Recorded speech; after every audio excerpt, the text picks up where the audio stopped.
Good morning all my dear students. तो पिछले lecture में हम लोग परसेंटेज कॉम्पोजिशन को स्टडी किए थे और साथ में हम लोग एम्पिरिकल फार्मूला और मॉलिक्यूलर फार्मूला को कैलकुलेट डिटरमाइन करना सीखे थे, राइट। तो पिछले लेक्चर में एक दो प्रॉब्लम हम लोग किए थे, अभी के लेक्चर में फिर से हम लोग एक दो प्रॉब्लम करते हैं, देन हम लोग आगे के टॉपिक्स की तरफ प्रोसीड करेंगे, राइट। जैसे क्वेश्चन है, an organic compound contains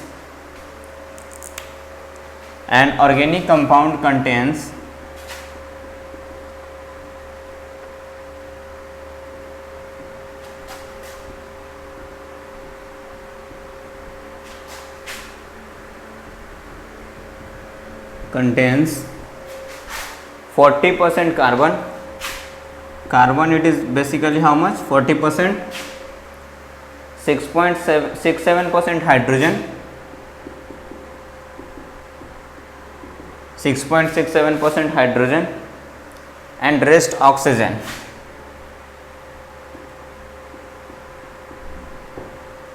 right? ठीक है।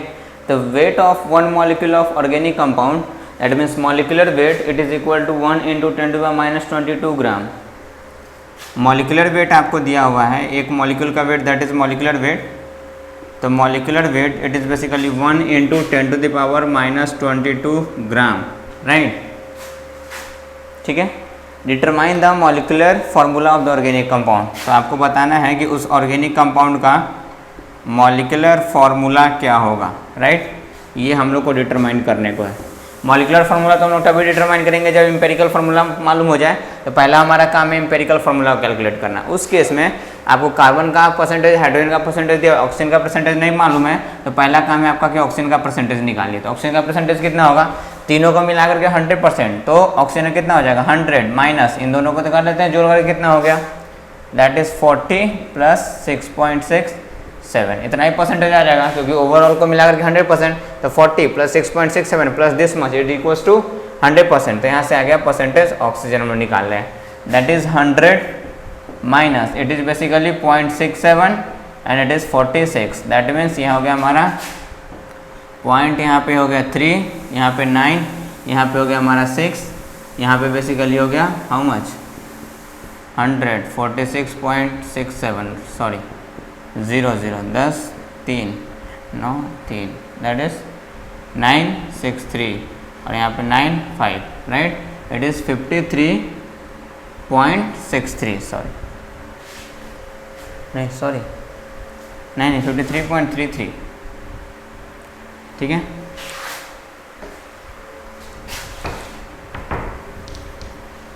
देख लो, आप कैलकुलेट कर लो।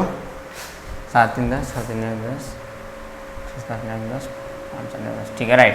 53.33% हमारा क्या आ गया? ऑक्सीजन आ गया। नाउ हम लोग क्या कर रहे थे? तीनों का लिस्ट बना लेते हैं। तो that is 1 for carbon, second for hydrogen and third for oxygen, right.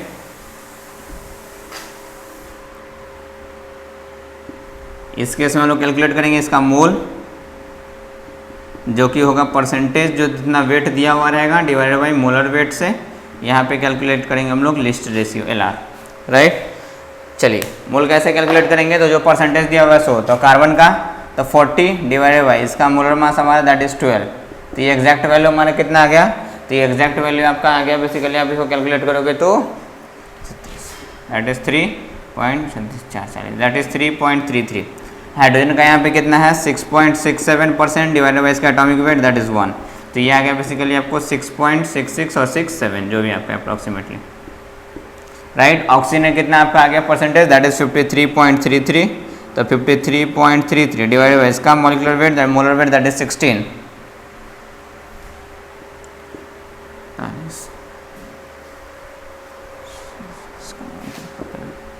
It is also approximately equal to 3.33। आ गया हमारा मोल। अब हम लोग क्या करते हैं? लिस्ट रेशियो कैसे कैलकुलेट करते हैं? उसका जितना मोल होगा divided by the smallest number of mole, that is ये 3.33, ये है 3.33, 6.673, स्मॉलेस्ट हमारा यही है, दैट मीन्स 3.33 कैंसिल होकर के 1 टाइम्स। ये हमारा 6.67 डिवाइडेड बाई 3.33 कैंसिल होकर के अप्रॉक्सीमेटली 2 टाइम्स, दैट इज 2। ये हो गया 3.33 और लिस्ट मोल है 3.33, दैट इज हमारा हो गया 1। एम्पेरिकल फार्मूला हम लोग आसानी से डिटरमाइन कर सकते हैं। तो what is the empirical formula, right? तो the value of empirical formula it is basically equal to how much?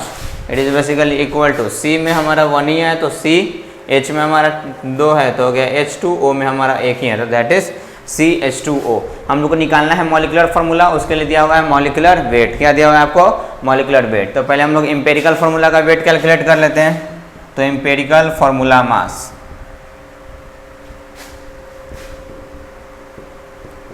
Empirical formula mass that is equal to carbon का कितना हो गया 12, हाइड्रोजन का कितना हो गया 1 और कितना हाइड्रोजन है 2, तो +2 और ऑक्सीजन का कितना हो गया 16। ये यूनिट क्या होगा? सारे का यूनिट हम लोग एक ही मॉलिक्यूल का निकाले दैट AMU में ले रहे हैं, that is basically this much AMU। यहाँ पे मास किस चीज़ में दिया हुआ है? ग्राम में, तो आप इसको भी या तो AMU में कन्वर्ट कर दो, नहीं तो इसे AMU को किस चीज़ में कन्वर्ट कर दो?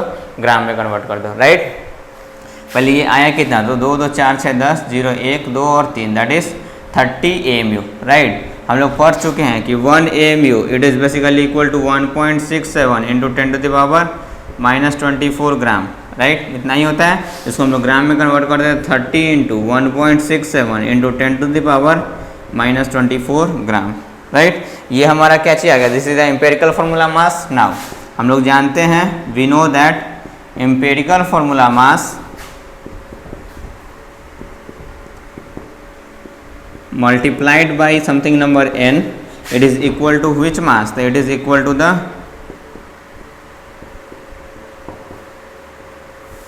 molecular formula mass। अरे होता है नहीं होता है? होता है ना। एम्पेरिकल फार्मूला मास अगर ग्राम में हम लोग लिखे that is equal to 30 into 1.67 into 10⁻⁻24 into something n, it is equal to molecular formula mass कितना दिया हुआ है 1 इंटू 10⁻⁻22। यूनिट सेम है तो ग्राम से ग्राम कैंसिल हो जाएगा, तो n will be equal to 10⁻⁻22 divided by 30 into 1.67 into 10⁻⁻24। अगर -24 को ऊपर ले जाएंगे तो +24 हो जाएगा, दैट मीन्स +24। तो 10⁻⁻22 +24 डिवाइडेड बाई 30 इंटू 1.67। तो यहाँ -22 +24 दैट इज +2, तो 10 का पावर +2 मतलब 100 डिवाइडेड बाई 30 इंटू 1.67। इसको अगर हम लोग कैलकुलेट कर लेंगे तो n का वैल्यू बेसिकली आपका आएगा कितना? तो n का वैल्यू अप्रॉक्सीमेटली इक्वल टू 2, 3 1 जा 3, हाँ ये 45 के 50 के अप्रॉक्सीमेटली आ जाएगा। जिसको आप कैंसिल करोगे तो ये लगभग कितना टाइम्स में आ जाएगा? 2 टाइम्स। तो n का वैल्यू जैसे ये 2 आ गया तो अब आप मॉलिक्यूलर फार्मूला लिख सकते हो। तो मॉलिक्यूलर फार्मूला क्या होता है? That is empirical formula multiplied by n, और n का वैल्यू आ गया 2, तो 2 से मल्टीप्लाई कीजिए तो C2 H में फिर से 2 तो H4 and O2, this is the molecular formula. Clear? Hope आपको समझ में आई होगी कि कैसे हम लोग डिटरमाइन करते हैं। क्लियर? एनी कन्फ्यूजन नहीं होना चाहिए। तो इसी टाइप से हम लोग आसानी से क्या कर लेते हैं? सॉल्व कर लेते हैं। तो जब कभी भी आपको परसेंटेज कॉम्पोजिशन ये सब दिया हुआ रहेगा तो इसी टाइप से हम लोग क्वेश्चन को सॉल्व कर लेते हैं। क्लियर? कोई कन्फ्यूजन नहीं होनी चाहिए आपको, राइट। क्लियर? चलिए नेक्स्ट प्रॉब्लम को देखते हैं।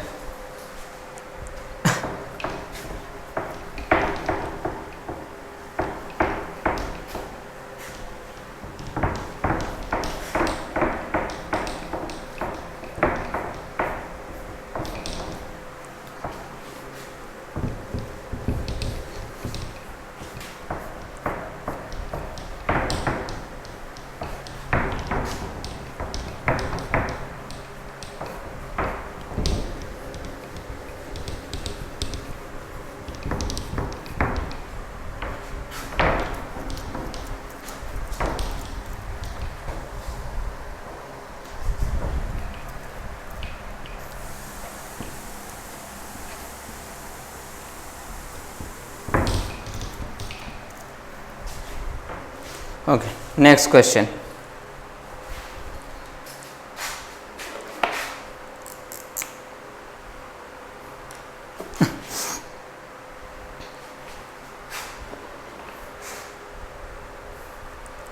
A substance on analysis gave the following percentage composition.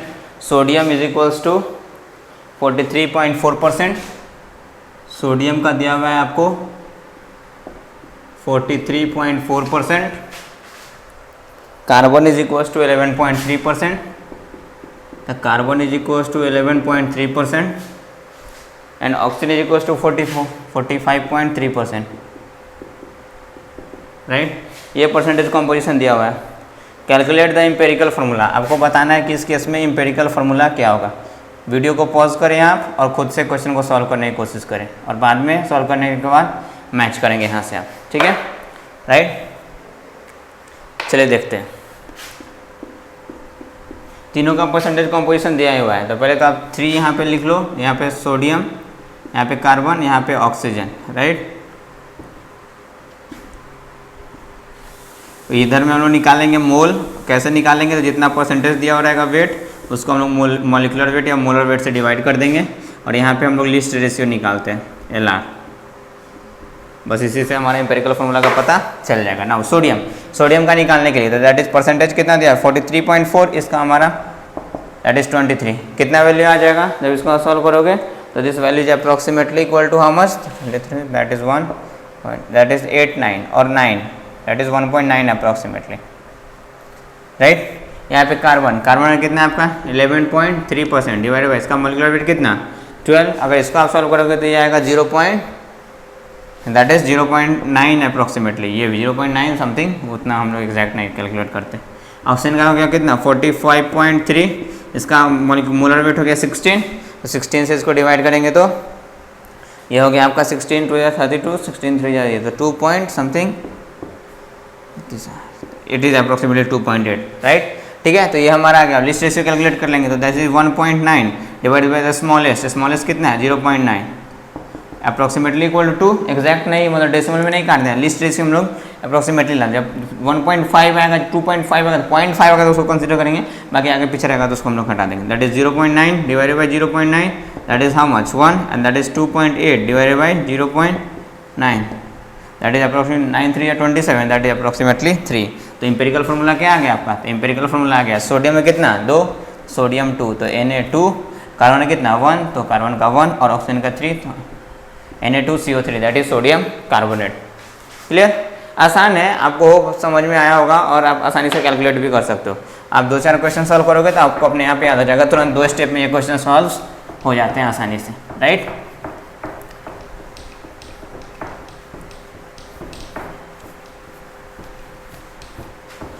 Okay, let's move to our next question.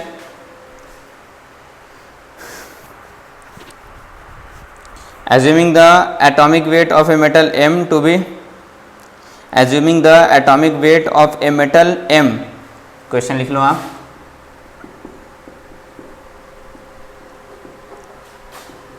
Assuming the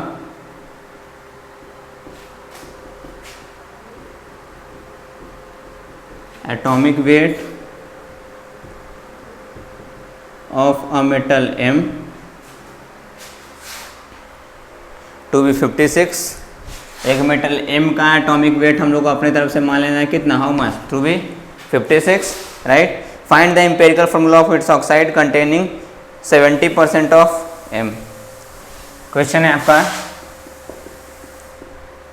find the empirical formula of the compound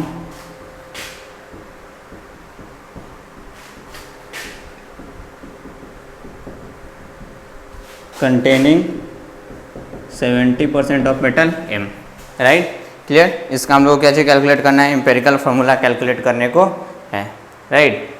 चलिए देखिए, क्वेश्चन में है कि आपका एक कोई भी मेटल है M, उसका हमारा एटॉमिक वेट है that is 56। Find out the empirical formula of the, find out the, question पूरा था, assuming the atomic weight of a metal find the of its oxide, वही तो मैंने को लगा कुछ तो गड़बड़ है, of its oxide,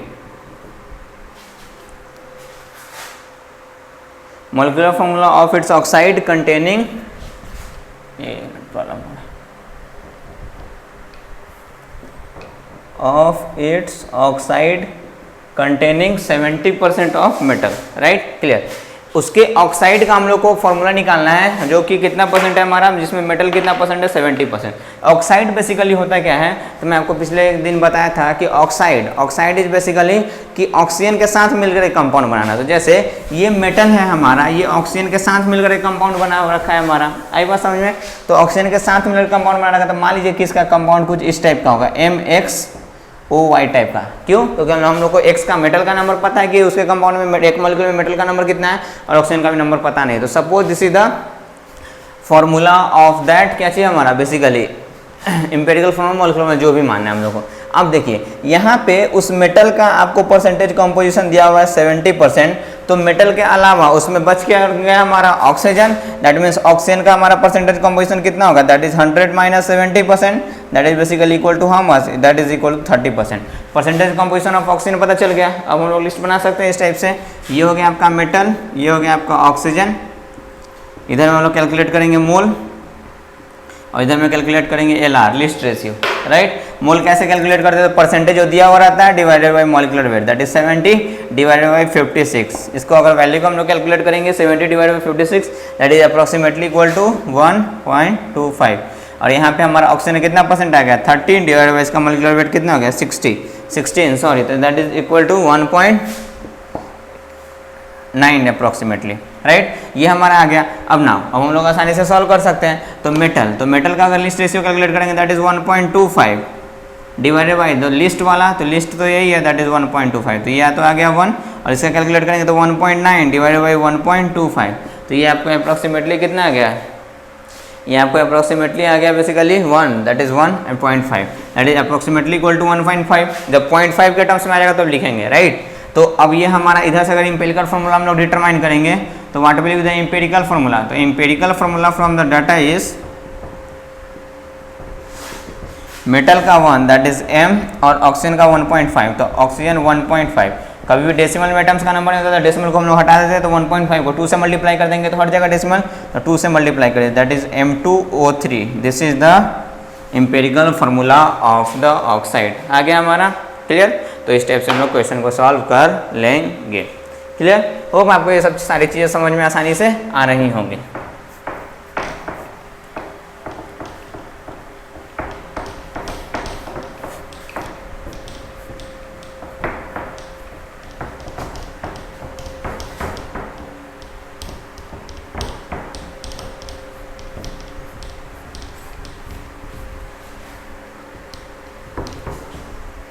Now next question,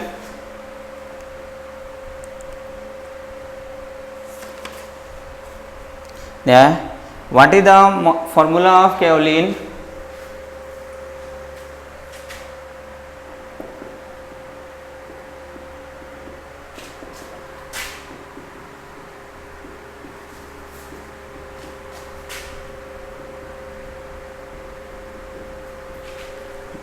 What is the formula of kaolin, the composition of which is as follows.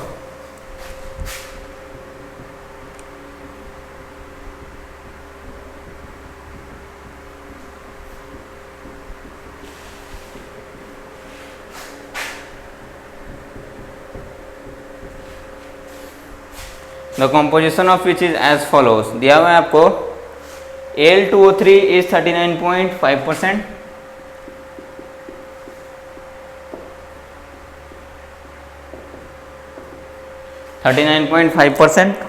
SiO2 is 46.6%,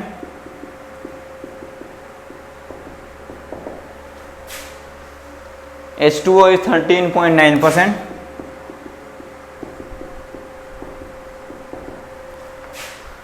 आपको इसका फॉर्मूला डिटरमाइन करने को है, राइट। एम्पिरिकल फॉर्मूला जो भी, क्लियर। ये आपको दिया हुआ है। फिर से वही बात, इन तीनों का हम लोग क्या बना लेंगे, डाटा बना लेंगे। दैट मीन्स एक में हो गया आपका Al2O3, एक में आपका हो गया SiO2 और एक में आपका बेसिकली हो गया H2O। इधर में हम लोग पहले मोल निकालेंगे देन LR कैलकुलेट करेंगे। तो इधर में हम लोग LR लिस्ट रेशियो और इधर में उसका मोल कैसे कैलकुलेट करते हैं आपको पता ही है, परसेंटेज को उसके मॉलिक्यूलर वेट से डिवाइड कर देते हैं, राइट। Al2O3 तो ये हो गया 39.5 डिवाइड बाई इसका मॉलिक्यूलर वेट, तो Al2O3, तो Al2O3 एल्युमिनियम कितना होता है हमारा 27 इंटू 2 प्लस ऑक्सीजन का होता है 16 into 3, that is 54 and 48, that is 102 divided by 102, 39.5 divided by 102 that is basically 0.39, right. SiO2 इसका परसेंटेज कितना दिया हुआ है, दैट इज 46.6 डिवाइडेड बाई इसका मॉलिक्यूलर वेट। तो सिलिकॉन का आपको एटॉमिक वेट दिया हुआ होगा, atomic weight of silicon is basically 28। ऐसा कितना होता है हमारा, तो 28, तो 28 प्लस 16 इंटू 2, तो 28 प्लस 32 दैट इज बेसिकली 60, तो 46.6 डिवाइड बाई 60, इसको आप कैलकुलेट करोगे that is approximately equal to 0.78, right. Last में आ गया ये H2O that is basically 13.9 divide by इसका मोलिकुलर वेट कैलकुलेट करेंगे आप तो कितना हो जाएगा 18, दैट इज 18, इसको डिटरमाइन करेंगे तो ये भी basically equal to 0.78, right, clear. तो अब अगर हम लोग इसका लिस्ट रेशियो कैलकुलेट करते हैं 0.39 और इन सारे में सबसे छोटा कौन है 0.39, दैट इज Al2O3 का वैल्यू कितना है 1, ये SiO2 that is 0.78 divided by 0 point smallest कितना है 39, दैट इज ये अप्रॉक्सीमेटली हमारा 2 टाइम्स हो गया, तो दैट इज अप्रॉक्सीमेटली 2, और ये भी 0.78 डिवाइडेड बाई 0.39 ये सबसे स्मॉलेस्ट है, तो ये भी 2 टाइम्स। नाउ फॉर्मूला क्या आएगा empirical formula,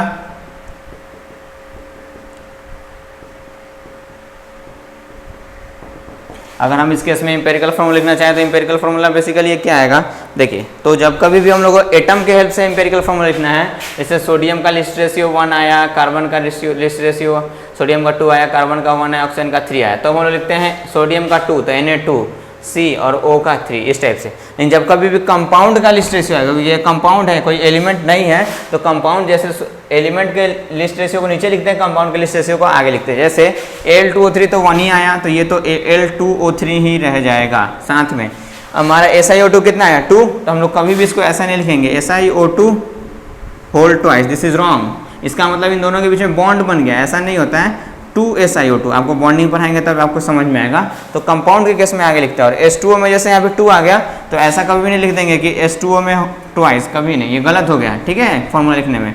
dot 2H2O, this is the empirical formula of the compound, right, clear. ये हमारा डिफरेंट कंपाउंड के एडिशन से बना है। Al2O3 एक अलग कंपाउंड है, SiO2 अलग कंपाउंड है, H2 अलग कंपाउंड है, तो ऐसे कहीं कंपाउंड को हम लोग बोलते हैं एडिशन कंपाउंड। ऐसे ही कंपाउंड को कैसे बोलते हैं एडिशन, जो 2 या 2 से ज़्यादा कंपाउंड के एडिशन के हेल्प से बनता है, that all compounds are basically called as the addition compound. उसी कंपाउंड को हम लोग कौन सा कंपाउंड बोलते हैं बेसिकली, तो एडिशन कंपाउंड बोलते हैं, राइट, क्लियर। होप आपको चीज़ें समझ में आ रही होंगी, ठीक।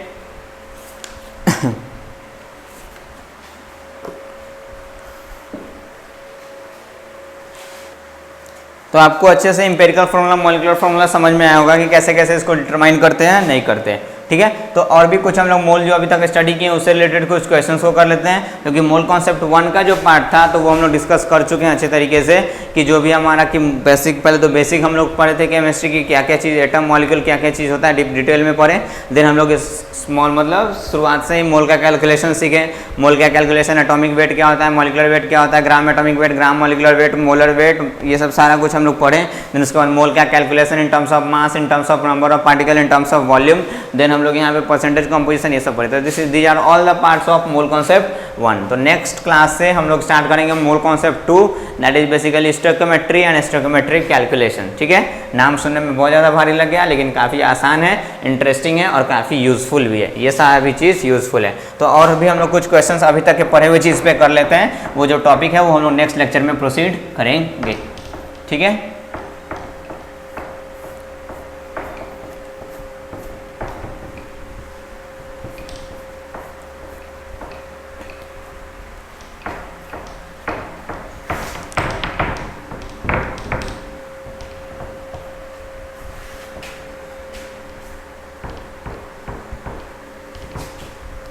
चलिए क्वेश्चन है आपका, how many molecules of benzene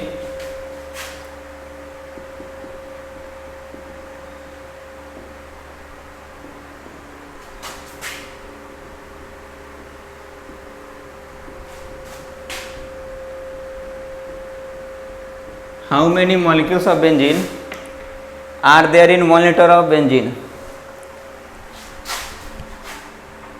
formula होता है C6H6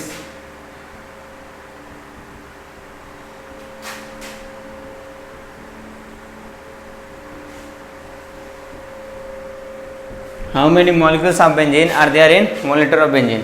specific gravity of benzene is 0.88।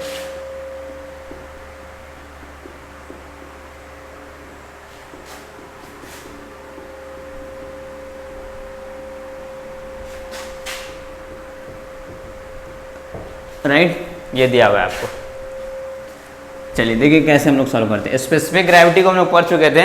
What is basically specific gravity? तो specific gravity is a density का रिलेटिव टर्म होता है and stands for density of the substance divided by the density of water at 4 degree Celsius, that is 1, जो कि 1 होता है magnitude by. Now how many molecules of benzene? Molecules of benzene that is number of particle हम लोग calculate करना है। तो number of mole number of particle के टर्म में क्या होता है? That is given number of particle divided by Avogadro number. तो नंबर ऑफ पार्टिकल कैलकुलेट करना है तो उसके लिए क्या पता होना चाहिए? मोल पता होना चाहिए, राइट?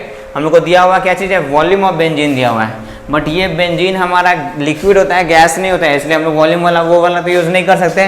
और ना ही आपको एसटीपी एनटीपी दिया हुआ है कि वो वाला यूज़ कर सकते हो, क्योंकि वो एसटीपी एनटीपी पे ही वैलिड है। हम लोग को वॉल्यूम दिया हुआ है, तो volume of benzene that is C6H6, it is given how much? 1 litre, right? तो इस केस में हम लोग को निकालना है मोल। मोल से डायरेक्टली वॉल्यूम के बीच में रिलेशन है नहीं, क्योंकि मोल से वॉल्यूम के बीच में रिलेशन है गैस के लिए, और वो भी हमारा जब टेम्परेचर और प्रेशर प्रोवाइडेड हो, राइट? तो हम लोग को मोल का रिलेशन है हमारा मास के टर्म्स में, that is given mass upon molar mass, जिसको ग्राम एटॉमिक मास या फिर ग्राम मॉलिक्यूलर मास बोलते हैं। तो अगर हम लोग को गिवन मास आ जाएगा, दैट मीन्स हम लोग मोल निकालेंगे तो गिवन नंबर ऑफ पार्टिकल आ जाएगा। उसके लिए दिया हुआ आपको specific gravity of benzene, right? तो व्हाट बेसिकली स्पेसिफिक ग्रेविटी होता क्या है? तो specific gravity it is equal to the density of the substance divided by the density of water. अरे होता है या नहीं होता है? और मैं आपको बता चुका था कि density of water is basically how much? It is basically 1 ग्राम पर ml। कितना होता है हमारा? 1 ग्राम पर मिलीलीटर। सो इसके जगह पे 1 पुट कर देंगे। So density of substance will be equal to what? Specific gravity. Density of the substance किसके इक्वल में हो गया? तो स्पेसिफिक ग्रेविटी के इक्वल में हो गया। नाउ स्पेसिफिक ग्रेविटी है कितना हमारा? 0.88। डेंसिटी ऑफ द सब्सटेंस आएगा 1 ग्राम पर ml, सॉरी इधर में यूनिट क्या आ जाएगा? ग्राम पर ml, तो 0.88 बेसिकली ग्राम पर ml, राइट? क्लियर? क्योंकि यहाँ भी ग्राम पर ml, तो ऊपर वाला ग्राम पर ml में होगा, तभी ना कैंसिल होगा, तभी तो यूनिटलेस है, ठीक है? आई वाज समझते इट इज 0.88 ग्राम पर ml। नाउ हम लोग डेंसिटी जानते हैं क्या होता है? डेंसिटी ऑफ एनी सब्सटेंस, ये बेसिकली में इक्वल टू कितना होता है? मास ऑफ या wait of substance divided by the volume of substance. होता है नहीं होता है? अरे होता है। डेंसिटी दिया हुआ 0.88 ग्राम पर ml, it is equal to weight of substance निकाल लेंगे तो मोल निकलेगा, तो यही तो कैलकुलेट करना है। तो weight of substance divided by volume of substance, volume 1 litre, हम लोग यहाँ डेंसिटी दिया हुआ ग्राम पर मिलीलीटर में, जिसको मिलीलीटर में कन्वर्ट करना पड़ेगा। मिलीलीटर में कन्वर्ट करेंगे तो कितना हो जाएगा? 1000, तो डिवाइडेड बाई 1000, राइट? तो यहाँ से वेट ऑफ सब्सटेंस आ गया हमारा, तो weight of substance it is equal to how much? इसको 1000 से मल्टीप्लाई कर देंगे, 0.88 इंटू 1000, और मास है तो किस यूनिट में आएगा? बेसिकली ग्राम में, तो it is basically this much gram, that is हमारा हो गया 880 ग्राम। ये क्या आ गया? मास ऑफ सब्सटेंस आ गया। मास ऑफ सब्सटेंस आ गया तो मोल निकाल सकते हैं, दैट इज 800 ग्राम में ही चाहिए mass, divided by molar mass, that is C6H6 का आप निकालो कि कितना होगा मोलर मास। तो C6H6 that is 12 into 6 plus 1 into 6, that is 72 plus 6, that is 78 gram molar mass, right? तो डिवाइडेड बाई 78, तो ये क्या आ गया आपका बेसिकली? तो ये बेसिकली आपका नंबर ऑफ मोल। हम लोग नंबर ऑफ मोल को यहाँ पुट कर देंगे, नंबर ऑफ पार्टिकल आ जाएगा। So number of particles of benzene that is number of mole into Avogadro number of mole that is 80/78 into Avogadro number that is Na। हमारा ये बेंजीन है क्या? C6H6, तो कंपाउंड, तो इसका बेसिक यूनिट क्या निकलेगा? मॉलिक्यूल्स। तो देखिए मॉलिक्यूल्स का नंबर आ गया, मॉलिक्यूल्स का ही नंबर निकालना था। क्लियर? होप आपको चीज़ें समझ में आई होंगी। तो इस टाइप से हम लोग क्वेश्चन को सॉल्व कर लेंगे। क्लियर? एनी कन्फ्यूजन नहीं होनी चाहिए मेरे अकॉर्डिंग। अगर आप प्रीवियस लेक्चर को सिंसियरली अच्छे से अटेंड किए होंगे तब मेरे अकॉर्डिंग आपको कोई भी प्रॉब्लम नहीं होनी चाहिए, right? Okay, let's move to our another question.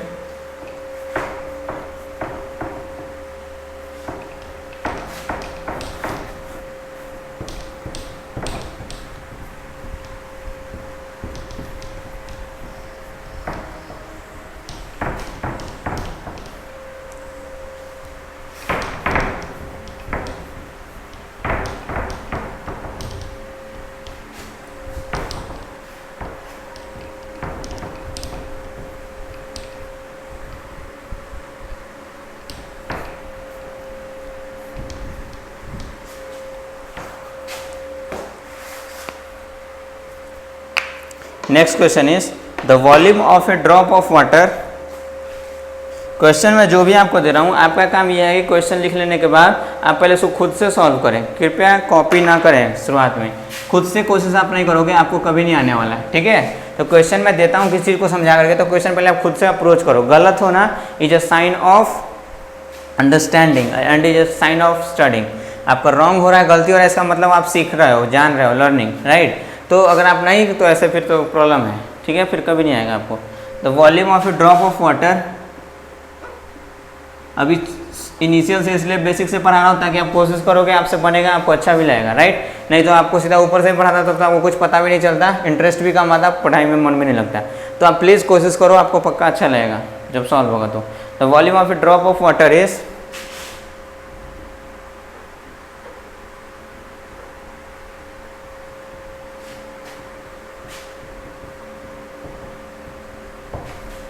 0.04 ml.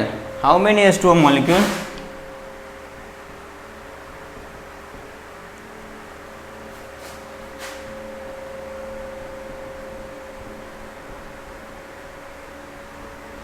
How many H2O molecules are there in a drop of water?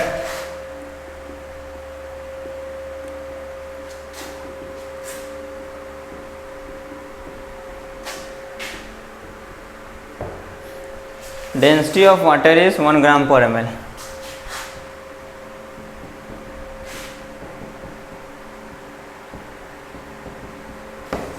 ये दिया हुआ, ठीक है। क्वेश्चन है the volume of a drop of water is 0.04 ml। Volume दिया हुआ है, तो दिया हुआ पार्ट को आप लिख लो पहले। तो volume of water that is given how much 1 ml and how many number of molecules of water that is number of particle calculate करना है। क्या होता है number of molecules to given number of particle of Avogadro number, ये calculate करना है तो number of मोल पता होना चाहिए। और क्या दिया हुआ है डेंसिटी ऑफ वाटर, तो डेंसिटी ऑफ वाटर दिया हुआ है, तो density of water that is given 1 ग्राम पर ml। तो यहाँ डेंसिटी से और वॉल्यूम से मास निकालेंगे और मोल और मास के टर्म्स में तो रिलेशन होता है number of molecules to given weight upon molecular weight, right. तो हम लोग सॉल्व कर लेंगे now. Density of water it will be equal to weight of water divide by volume of water. Unit सिर्फ चेक कर लेंगे, सेम है, gram पर ml सेम है। That is density of water that is 1 is equal to weight of water divided by volume is that is 1, that means wait of water that is 1, क्या unit आ जाएगा ये density वाला that is gram. तो मास आ गया 1 ग्राम। Now अब तो मोल निकल जाएगा, m नहीं n। Now mole of water that is given mass upon molecular mass that is 1 upon, और इसका मोलर मास कैलकुलेट करोगे तो आप कितना आ जाएगा 18, and number of mole of water it is also equal to given number of particle of water divided by Avogadro number that means given number of particle of water it is equal to number of mole into Avogadro number. Number of mole is 1 upon 18, Avogadro number is Na। अब यहाँ water हमारा compound है तो इसका basic unit क्या होगा molecules, इतना molecules आ गया, मॉलिक्यूल्स का नंबर। क्लियर, होप आपको क्वेश्चन समझ में आई होगी। आसान है, पिछले ही क्वेश्चन की तरह हो गया ये, उसमें स्पेसिफिक ग्रेविटी दिया था, इसके इसमें डायरेक्टली डेंसिटी ही दे दिया, ठीक है।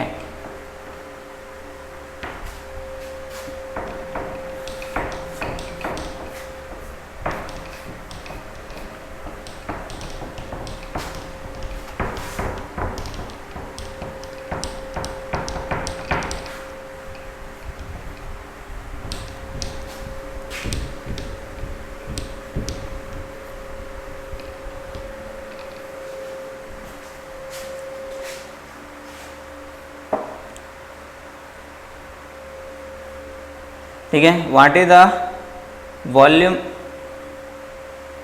Volume of 1 molecule of water, question है आपका।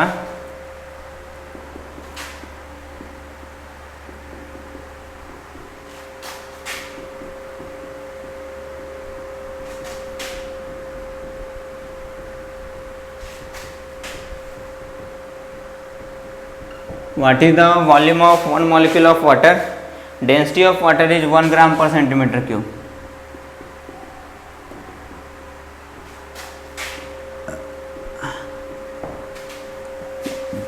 आपको क्या निकालना है, वॉल्यूम निकालना है, 1 molecule of water.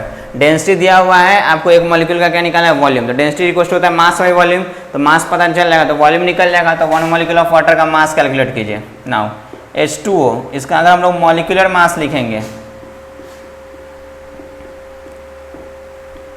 Molecular mass that is, molecular mass क्या होता है, तो मास ऑफ 1 मॉलिक्यूल, एक ही मॉलिक्यूल का मास होता है, नाम से ही क्लियर है, मॉलिक्यूलर मास। तो ये कितना होगा, तो H का होता है हमारा 1, तो 1 × 2, ऑक्सीजन का होता है 16, that is 2 + 16 that is 18। Unit क्या होगा मॉलिक्यूलर मास का, तो एटॉमिक मास का सम है, इसलिए AMU, राइट। तो मास ऑफ 1 मॉलिक्यूल आ गया 18 AMU, और डेंसिटी हमारा दिया हुआ है, एक ही मॉलिक्यूल का वॉल्यूम भी निकालना है। Now density of water it is equal to weight of water divided by volume of water, right. ध्यान देने वाली बात यहाँ है कि यहाँ पे हमारा डेंसिटी है 1 ग्राम पर सेंटीमीटर क्यूब, एंड मैं आपको बता चुका हूँ कि 1 centimetre cube it basically equal to how much, 1 ml। कितना के इक्वल में हमेशा होता है, 1 ml के इक्वल में हमेशा होता है। दैट इज, इसको हम लोग लिख सकते हैं 1 ग्राम पर सेंटीमीटर को लिख सकते हैं पर ml, लिख सकते हैं नहीं लिख सकते हैं, तो इस टाइप से भी लिख सकते हैं। तो मास यहाँ डेंसिटी है ग्राम वाले में, और यहाँ पे हम लोग एक मॉलिक्यूल का मास लाएं AMU में, तो काम तो नहीं चलेगा, या तो इसको AMU में नहीं तो इसको ग्राम में कन्वर्ट करना पड़ेगा, सेम यूनिट होना चाहिए मास वाला। दैट इज, हम लोग को पता है कि 1 AMU में आपको पढ़ा चुका हूँ 1.67 × 10⁻24 ग्राम होता है, तो सेम यूनिट कर दिए, तो 18 × 1.67 × 10⁻24 वॉट ग्राम। अब ये डेंसिटी भी ग्राम पर ml, ये भी ग्राम, तो वॉल्यूम ml में आ जाएगा, राइट, और सेंटीमीटर क्यूब में। तो volume of H2O it will be equal to weight of H2O divided by density of H2O। Unit same है तो आप तो पुट कर सकते हैं, यूनिट सेम नहीं रहेगा तो पहले सेम करेंगे। Wait of H2O that is gram, that is 18 × 1.67 × 10⁻24 divided by density, density basically how much, 1, that means volume कितना आ गया 18 × 1.67 × 10⁻24, और वॉल्यूम कौन सा यूनिट में आना चाहिए, मिलीलीटर, या फिर इसी को हम लोग लिख सकते हैं सेंटीमीटर क्यूब, राइट। इसी को सॉल्व कर लेंगे तो हमारा आ जाएगा आंसर, ठीक है। नेक्स्ट क्वेश्चन है बेसिकली आपका, what is the radius of water molecule assuming it to be spherical, right. इसी में नेक्स्ट क्वेश्चन है,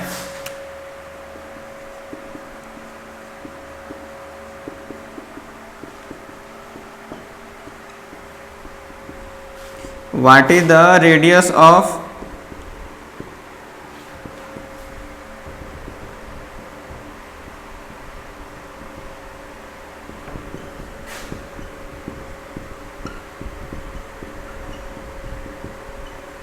assuming it to be spherical. अब हम लोग को वाटर के मॉलिक्यूल को क्या कंसिडर करना है, स्फेरिकल कंसिडर करना है, तब आपको बताना है कि उसके एक हमारा मॉलिक्यूल का वॉल्यूम होगा कितना, राइट। तो मॉलिक्यूल का वॉल्यूम कितना होता है हमारा, पहले तो हम लोग को जानना पड़ेगा कि what is the volume of sphere, क्योंकि मॉलिक्यूल को स्फेरिकल कंसिडर करना है। तो नाउ वॉल्यूम ऑफ स्फीयर आप पढ़े होगे, that is equal to basically 4/3 πr³। कितना होता है हमारा, 4/3 πr³, राइट। और वॉल्यूम हमारा एक मॉलिक्यूल का आया कितना है, इतना, राइट, इतना मिलीलीटर या फिर इतना सेंटीमीटर क्यूब, ठीक है। नाउ तो हम लोग का वॉल्यूम ऑफ स्फीयर इतना होता है, और ये इतने के बराबर दिया हुआ है, दैट इज 18 × 1.67 × 10⁻24 सेंटीमीटर क्यूब है। तो हम लोग रेडियस निकालेंगे तो हमारा इसका 3 टाइम √³ रूट हो जाएगा, दैट इज सेंटीमीटर आ जाएगा।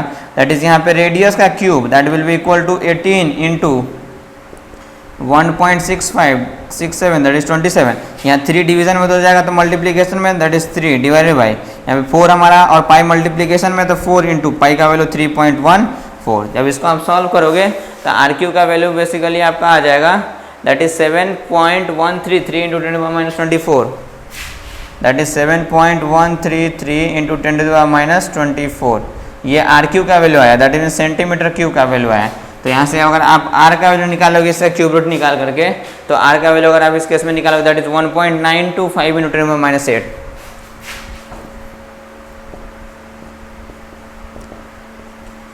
और ये सेंटीमीटर हो जाएगा, क्योंकि सेंटीमीटर क्यूब और क्यूब रूट उसमें लगा देंगे हम लोग, तो वो सेंटीमीटर में आ जाएगा। क्लियर। तो इस तरह से आप रेडियस भी फाइंड कर सकते हो। तो यही सब कुछ क्वेश्चन था। तो हम लोग मोल कॉन्सेप्ट 1 को यहीं पे आज कंक्लूड करते हैं। ये हमारा खत्म हो चुका है, जो कि पूरा का पूरा बेसिक मोल कॉन्सेप्ट था। इसमें आपको पूरा सारी चीज़ें बेसिक पढ़नी थी। अगर ये आपको नहीं आता तो शायद आपको आगे कुछ भी समझ में नहीं आता। काफ़ी हम लोगों ने बेसिक से स्टार्ट किया, तो होप आप अच्छे से स्टडी कर रहे होंगे। तो नेक्स्ट लेक्चर में हम लोग मोल कॉन्सेप्ट 2 को स्टार्ट करेंगे, जहाँ पे हम लोग केमिकल रिएक्शन में मोल का एप्लीकेशन देखेंगे। उसी को हम लोग स्टोइकियोमेट्री ऐसा बोलते हैं, right. Okay, thank you so much.